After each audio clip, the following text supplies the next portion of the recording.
Отпечатки пальцев и фото есть, но стрелок еще не задержан. Турецкая полиция охотится на человека, расстрелявшего 39 человек в Стамбуле в новогоднюю ночь. Сенат США готовит законопроект о новых санкциях в отношении России. Что известно? Первый визит австрийского министра уже в качестве нового главы ОБСЕ именно на Донбасс, что увидел своими глазами. У меня была возможность пообщаться с простыми людьми. И беспорядки около военной базы Кирия в Израиле. Люди недовольны вердиктом сержанту Цахала. Все о главных событиях дня. Это «Настоящее время. Прага». Я Кристина Суворина. Здравствуйте. Сенат США готовит законопроект о новых санкциях в отношении России. Об этом рассказал автор законопроекта, сенатор-демократ Бен Кардин. По его словам, над проектом работает группа сенаторов от Демократической и Республиканской партий. Как заявил Кардин, новые санкции станут ответом на действия Москвы в Восточной Европе, в том числе аннексию Крыма и на поддержку режима Башара Асада в Сирии. Пока неизвестно, будет ли следующий президент США обязан ввести эти санкции. Ранее президент США Барак Обама подписал указ о расширении санкций против России. Они касались российских разведслужб, некоторых фирм и граждан. Также из США выслали 35 российских дипломатов. Американские власти считают, что Москва пыталась повлиять на президентские выборы при помощи хакерских атак. Россия эти обвинения отвергает. Избранный президент США Дональд Трамп и люди из его окружения неоднократно выражали сомнения в причастности Кремля к кибератакам. Вчера вечером Трамп сообщил, что спецслужбы перенесли посвященный этой теме брифинг. Ожидалось, что ему предоставят данные о российских хакерах. Перенос даты Дональд Трамп назвал странным. В своем твиттере он написал, возможно, потребовалось больше времени, чтобы обосновать дело. Израильский солдат-срочник Эллиор Азария признан виновным в непреднамеренном убийстве палестинца, напавшего на армейский патруль. Такой вердикт сегодня вынес военный суд в Тель-Авиве.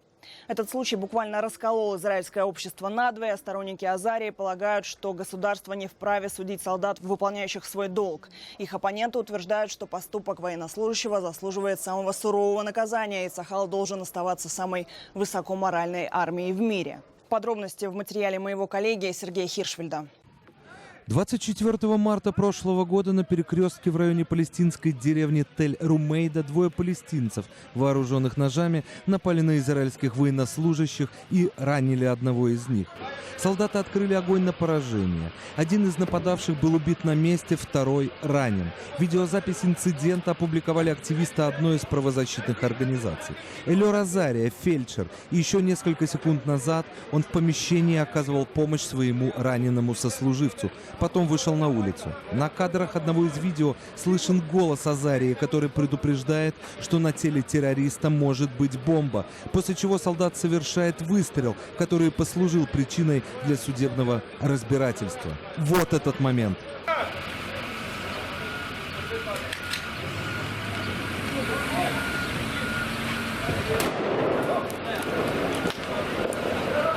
Сегодня военный суд в Тель-Авиве признал военнослужащего Эллиора Азарию виновным в непредумышленном убийстве. Решение суда очень тяжелое для израильтян. Это не радостный день для всех нас. Атмосфера гнетущая. Мы бы предпочли, чтобы этого не случилось, и чтобы Азария никогда не предстал перед судом.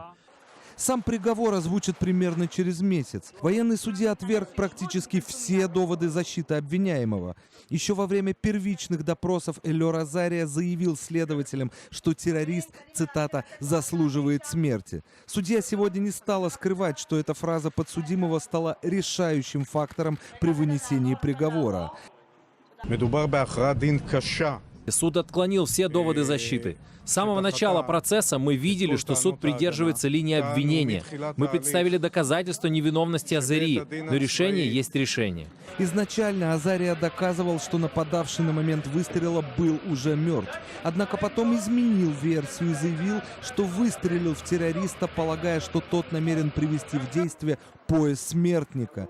Позже экспертиза доказала, что смерть палестинца наступила именно в результате выстрела Азарии. А это Хеврон, дом отца убитого палестинца. На стене плакат с изображением сына шахида.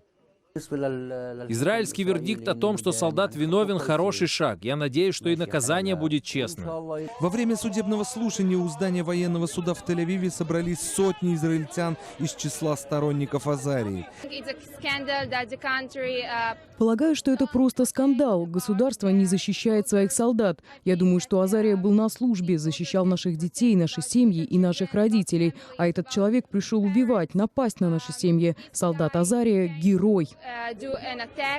Один из главных сторонников Азарии – нынешний министр обороны еврейского государства Авигдор Либерман. На момент теракта он еще не вступил в должность и позволял себе намного более резкие высказывания. Сегодня вынужден быть более сдержанным. Речь идет о тяжком решении, но именно в такие минуты все обязаны проявить сдержанность. Нравится кому-то решение суда или не нравится, все обязаны его принимать и уважать. Израильское общество действительно расколото надвое. Противники решения суда опасаются, что отныне военнослужащие будут все менее защищены перед лицом террористических атак. Вместо того, чтобы реагировать на потенциальную угрозу, солдат будет думать, что ему делать. Идти под суд не хочется никому. Сергей Хиршфельд. Настоящее время. Турецкие спецслужбы установили личность человека, расстрелявшего посетителей ночного клуба «Рейна» в Стамбуле. В интересах следствия личные данные нападавшего и другие детали пока не раскрываются. В ходе ночных рейдов в разных районах города силовики задержали 27 человек, в том числе несколько иностранных граждан. Их подозревают в причастности к теракту. Проверяется информация о том, что задержанные принадлежат к группировке «Исламское государство», которая заявила об ответственности за атаку. Аресты проводились в городе Измир. Правоохранительные органы продолжают интенсивные поиски преступника. Он сумел скрыться после совершения нападения и до сих пор находится на свободе. В результате теракта в стамбульском клубе «Рейна» в новогоднюю ночь погибли 39 человек. Среди них много иностранцев. Неизвестный открыл огонь из автомата в помещении, где находились несколько сотен посетителей. Сегодня на месте теракта побывали представители Народно-республиканской партии Турции, главной оппозиционной силы страны. Они возложили венки и прочитали молитву в память о погибших. Я хочу извиниться от имени Турции перед иностранцами, приехавшими отпраздновать Новый год, за то, что им не обеспечили безопасность и защиту в нашей стране. Народно-республиканская партия выступает против того, чтобы религиозная или этническая рознь использовались для достижения политических целей. Минувшей ночью турецкий парламент проголосовал за продление еще на 3 месяца чрезвычайного положения в стране. Его ввели сразу после неудачной попытки госпереворота минувшим летом. Абсурдно объяснять нападение на ночной клуб чьей-то неприязнью к иному образу жизни. Все это часть масштабного плана по расколу нашей страны и попытка повлиять на политический курс. Ни одна группа населения Турции не испытывала давления из-за своего образа жизни. Мы никогда не допустим этого. Перемирие между правительством Сирии и оппозицией находится в шатком состоянии, но вряд ли провалится. К такому выводу пришли аналитики, которые специализируются на темах Ближнего Востока. Напомню, прекращение огня ранее согласовали обе стороны конфликта при посредничестве России и Турции. К нему подключились все сирийские оппозиционные организации, однако из соглашения были исключены группировка ИГИЛ и фронт Аль-Нусра. Обе организации признаны террористическими. Переговоры по мирному урегулированию в Сирии должны пройти в Казахстане в конце января.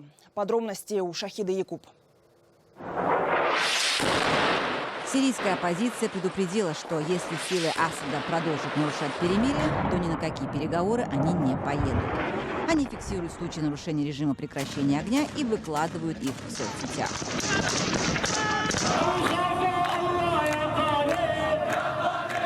Это провинция Идлиб, еще один оппозиционный бастион, куда и отправилась большая часть эвакуированных из Алеппо людей, а также бойцов антиправительственных батальонов. По словам местных жителей, последние несколько дней по ним бомбила российская авиация, а силы Асада обстреливали из тяжелой артиллерии.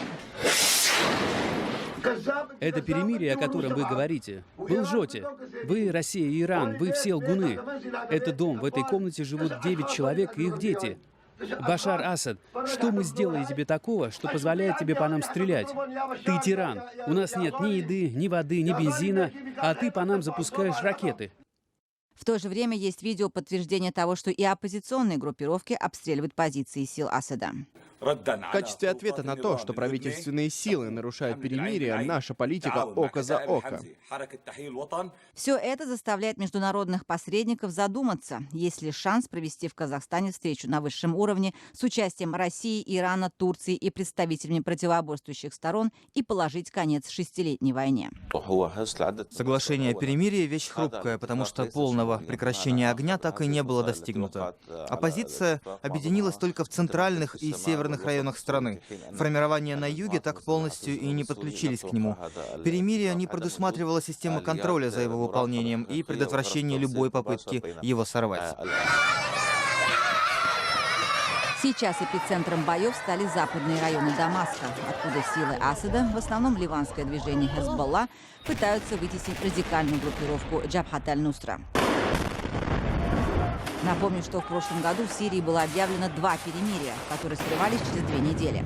Однако сейчас к процессу подключилась Турция, которая поддерживает повстанцев, и ее роль в этом процессе является ключевой. Главная проблема на этом этапе – как оказать давление на иранские военизированные формирования и движения Хезболла, сражающиеся на стороне Асада, но не имеющие единого командного центра. Сегодня министр иностранных дел Турции Мевлют Чавушоглу призвал власти Ирана оказать давление на свои формирования в Сирии и заставить их придерживаться режима прекращения огня. В то же время военное сотрудничество в Сирии между Турцией и Россией становится все крепче. Россия помогает Турции в операции «Щит Ефрата» по освобождению северных территорий Сирии, граничащих с Турцией, от ИГИЛа.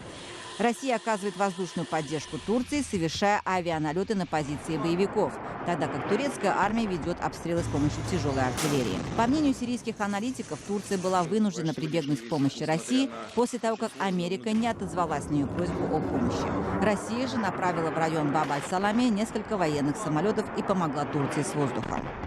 О переговорах пока только заявляют, но никто не может назвать конкретной даты проведения. Однако, учитывая постоянно меняющуюся картину как внутри Сирии, так и в отношениях стран, пытающихся закончить эту войну, понятно, что переговоры или могут сорваться, или же начаться в самую последнюю минуту. Шахида Якуб, настоящее время. Кузя возвращается домой. Единственный российский авианосец адмирал Кузнецов прекращает участие в сирийской операции и отправляется обратно в порт Североморска. Именно там 3 месяца назад начался средиземноморский поход крейсера, который, судя по всему, станет для него последним. И сегодня же Минобороны России опубликовала очередное парадное видео об успешной миссии крейсера, совершенно забыв упомянуть о неудачах. Чем же запомнится путешествие адмирала Кузнецова по Европе, в материале Рената Давлетгильдеева. Дымит, как прогулочный пароход на человека, или это реинкарнация исландского вулкана Эйяфьядла-Йокудль? Осенний конкурс на лучшую шутку в Твиттере про средиземноморский поход адмирала Кузнецова превратил планировавшуюся как триумфальную операцию Минобороны в мем, а военные потери, преследовавшие крейсер уже у сирийских берегов, окончательно потопили имидж единственного российского авианосца. Началось все 15 октября. Самый большой корабль российского флота морально устарел еще в 90-е. Пережил уже 5 ремонтов, но несмотря на все риски, его все-таки отправили в Сирию. В полдень адмирал Кузнецов вышел в поход из военно-морской базы в Североморске в сопровождении тяжелого атомного ракетного крейсера «Петр Великий» и других кораблей. Первые кадры похода Кузи появились, когда он проплывал Ла-Манш. Облака черного дыма, которые пускали трубы корабля, привлекли внимание сотен мировых СМИ и пользователей соцсетей. Хиты рубрики «Шутки за 300», «Крейсер работает на дровах» и на нем выбрали нового папу римского. В разгар похода на Сирию вдруг вместо черного дыма из труб повалил белый. Смешного мало, темный дым свидетельствовал о далеко не самом лучшем состоянии машин крейсера, а вместо нормальной для себя скорости в 29 узлов адмирал Кузнецов мог развить максимум 14. В итоге из-за тихоходности флагмана на переход к берегам Сирии ушел без малого месяц. Многие боялись, что адмирал Кузнецов вовсе не доплывет до сирийских берегов. Сперва его отказались дозаправлять в испанском порту Сеута, а затем в Мальте. Правда, в Минобороны тогда заверили, что никакая дозаправка кораблю и не нужна. До сирийских берегов Кузя доплыл к середине ноября. Крейсер в итоге заправляли с танкера прямо в море. Но тут начались новые неприятности. 14 ноября в воду упал новый истребитель МиГ-29КР. Весьма тривиально. У самолета просто закончилось топливо, пока пилот ждал разрешения на посадку. При этом самолет мог и уйти на другой аэродром, например, на российскую базу Хмеймим. Но командование решило рискнуть. 5 декабря после обрыва троса во время посадки в море оказался и тяжелый истребитель Су-33. Оба раза пилоты успели катапультироваться. Тем не менее, стоимость обоих потерянных самолетов порядка $100 миллионов. Уже 9 февраля крейсер должен оказаться обратно в порту прописки. Это значит, что не позже конца недели ему пора отправляться в путь. Соцсети ждут новых кадров прохождения Ла-Манша и черного дыма над Европой. А верфи Североморска готовятся к новому ремонту гордости российского флота. Это «Настоящее время Прага». Главные темы далее. Первый визит австрийского министра уже в качестве нового главы ОБСЕ именно на Донбасс, что увидел своими глазами. У меня была возможность пообщаться с простыми людьми. Украинцам запретили платить наличными больше 50 тысяч гривен. Это почти $2000. Цели Нацбанка и реакция самих покупателей. Это хорошо. Во-первых, карточкой проще рассчитываться. Новые детали в истории с эксгумацией останков украинского писателя в Праге. Представители МИДа Украины разыскали родственников Александра Олеся. Итоги визита нового главы ОБСЕ, министра иностранных дел Австрии на Донбасс. Себастьян Курц назвал главное условие проведения выборов в отдельных районах Донецкой и Луганской областей. Это полное прекращение огня. Также он заметил, что работа ОБСЕ на Донбассе будет считать эффективной, когда перестанут погибать люди. Курц упомянул и минские договоренности. Его мнение, их необходимо выполнять. У меня была возможность пообщаться с простыми людьми, с теми, кто здесь живет, кто страдает от того, что здесь происходит. И, конечно, этих людей можно понять, когда они говорят: мы устали от этой войны, мы хотим мира. Нам есть в чем улучшить работу миссии. Я услышал жалобы, что миссия не работает круглосуточно, и у наблюдателей нет должного уровня доступа ко всем территориям. Но ситуация была бы намного худшей, если бы миссии ОБСЕ не было вообще. В то же время Климкин заявил, что необходимо предоставить наблюдателям миссии ОБСЕ полный доступ к оккупированным территориям Донбасса, к неконтролируемым участкам границы. Этот визит особенный, поскольку вчера мы его начали не в галстуках, не в костюмах, а надели джинсы и поехали смотреть, что происходит на линии разграничения. Я уверен, что для Себастьяна это были особенные впечатления в самом начале его важной миссии председательства в ОБСЕ. И новости от пресс-службы Министерства обороны Украины. Эти сутки прошли без значительных потерь. Ни один украинский военный в зоне боевых действий не погиб, сообщил полковник Александр Матузянник. Однако двое все же получили ранения. В Украине с сегодняшнего дня нельзя будет заплатить наличными за покупки дороже 50 тысяч гривен. Это чуть меньше $2000. Национальный банк снизил предельную сумму расчетов для физических лиц в 3 раза в рамках программы развития финансового сектора Украины. Финансовый регулятор считает, после запрета на совершение крупных покупок за наличные в банковскую систему будет поступать больше средств, а безналичный сегмент будет быстрее развиваться. Это запоздалый шаг. Решение нужно было принимать еще раньше. Объем теневой экономики в Украине составляет 40-50%, и около 30% доходов бюджет страны недополучает. Но однозначно это решение положительное. Оно будет способствовать децентрализации денег, а это более $10 миллиардов. В тени эти деньги помогли пережить кризис. Сейчас, после очистки банковского сектора, их нужно выводить в легальное поле. Средняя зарплата в Украине составляет 5000 гривен. Если посмотреть, как часто люди делают крупные покупки, можно сказать, что ограничение Нацбанка не ударит по широким слоям населения.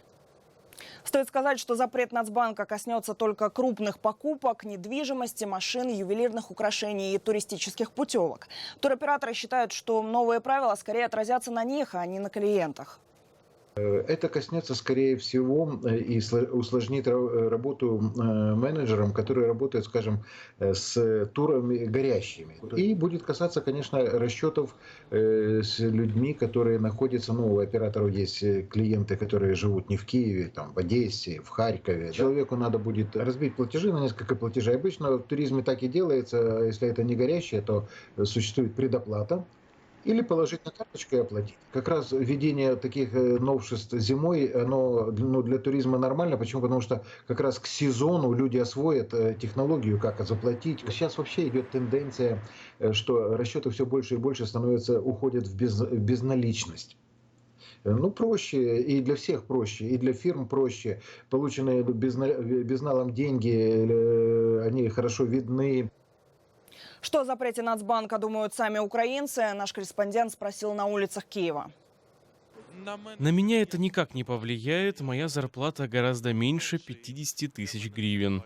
И тех, кто обходил всевозможными схемами, я думаю, что и дальше будут обходить. Если покупка дорогая, то, конечно, плохо. Если недорогая, то разницы нету, люди не почувствуют.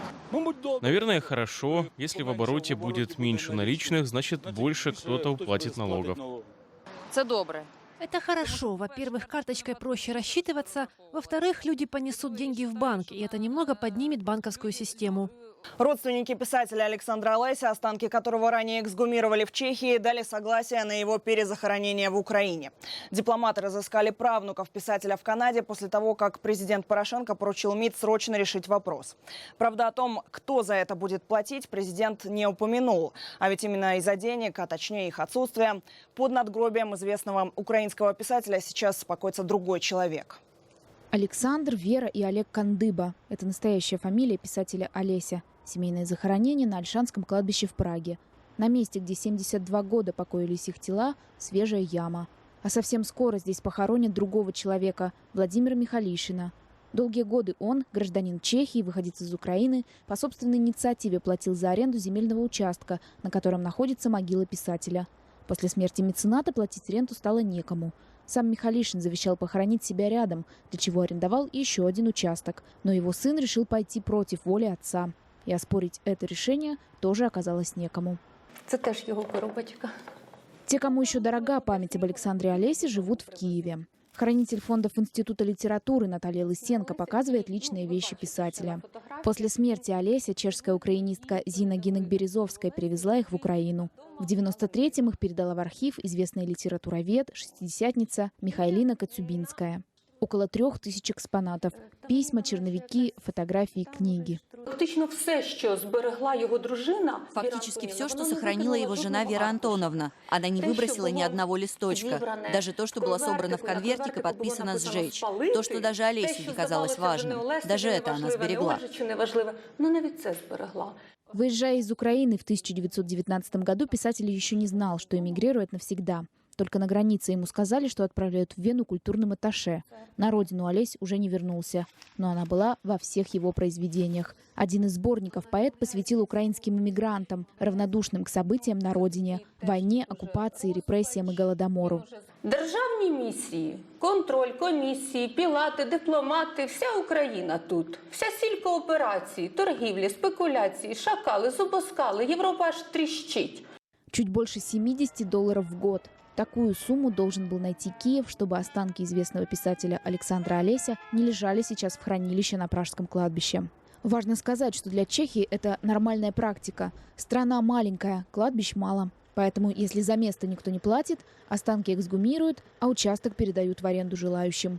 Писатель без могилы. В Украине ситуация быстро обернулась скандалом. Срочно разобраться в происходящем МИДу поручил президент Порошенко. Кабмин взялся профинансировать перевозку останков, а при Минкультуре обещали создать спецкомиссию, которая займется вопросом перезахоронения выдающихся украинцев.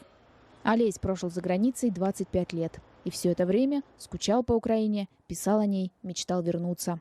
Украина вспомнила о нем слишком поздно. Дарья Соловьева, Юлия Дрозд. Настоящее время. Такой запомнится эта среда. Все материалы выпуска доступны в YouTube и на нашем сайте currenttime.tv. Спасибо, что смотрите «Настоящее время». Кристина Суворина. До встречи.